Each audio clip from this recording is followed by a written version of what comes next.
আরে আরে আরে, কি হচ্ছে? আগুন কচু গাছের পাতা দিয়ে এরকম কেন করতেছে? আচ্ছা আচ্ছা, তাই না? এটা কি হচ্ছে আমি এবার বুঝতে পেরেছি। আজ শেয়ার করব কিভাবে খেজুর গাছের সফা দিয়ে বাজি তৈরি করা হয়। তো আমরা এখন দেখাবো।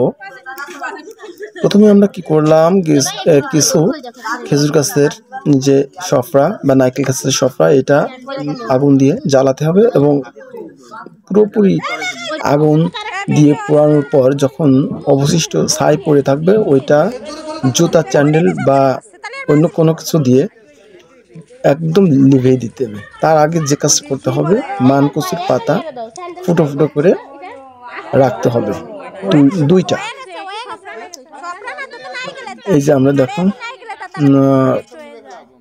হাতের যাতে না লাগে সেজন্য আমরা জুতা দিয়ে এই আগুনটাকে লিভিয়ে দিলাম।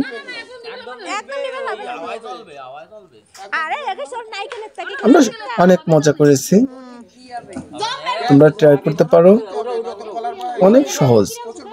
এর জন্য আমাদের কোনো টাকা পয়সা খরচ হয় না। প্রথমে আমাদের কয়েকটা সপরা লাগে, গ্যাস লাইট দিয়ে আগুন ধরে এটা পোড়াতে হয়। এরপর কচু গাছের পাতার উপর এইটাকে আমরা উঠাবো, একটু দড়ি দিয়ে সুন্দর করে বেঁধে দিতে হবে।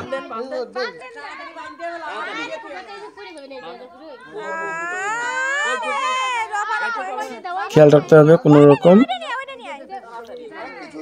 আগুন যাতে বেরো যেতে না পারে, সেভাবে দড়ি দিয়ে সুন্দর করে বাঁধতে হবে। এই যে আমি বাঁধতেছি, যতটুকু বাঁধতে হবে।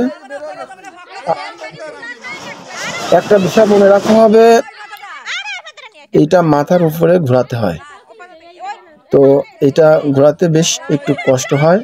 এর জন্য আমরা দেখো ডাবল পাতা দিয়ে দিচ্ছি, যাতে অনেক সময় ধরে এটা ফুটবে। এটা ঘোরালে ফুলকির মতন বের হবে। আমি এখনই দেখাবো। তো আমি দড়িটাকে হাতে নিলাম, এবার গায়ে যত জোর আছে সেইভাবে আমি মাথার উপরে ঘোরাচ্ছি।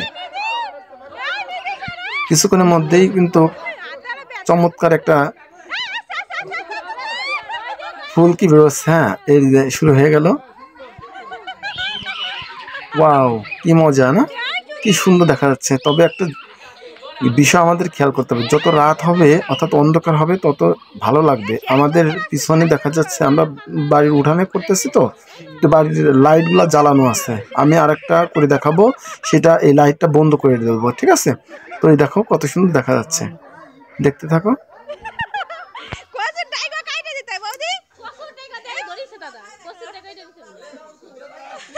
এইভাবে ঘোরাতে হবে। আমার হাত লেগে যাচ্ছে, অনেক সময় ধরে এটা হচ্ছে। হ্যাঁ, দেখতে কত সুন্দর এটাই লাগে। যদি অন্ধকার হতো আরো ভালো লাগতো। ওয়াও বন্ধুরা, এইটা আমার ইউটিউব চ্যানেলে দিয়ে দেবো, যদি ভালো লাগে সবাই একটু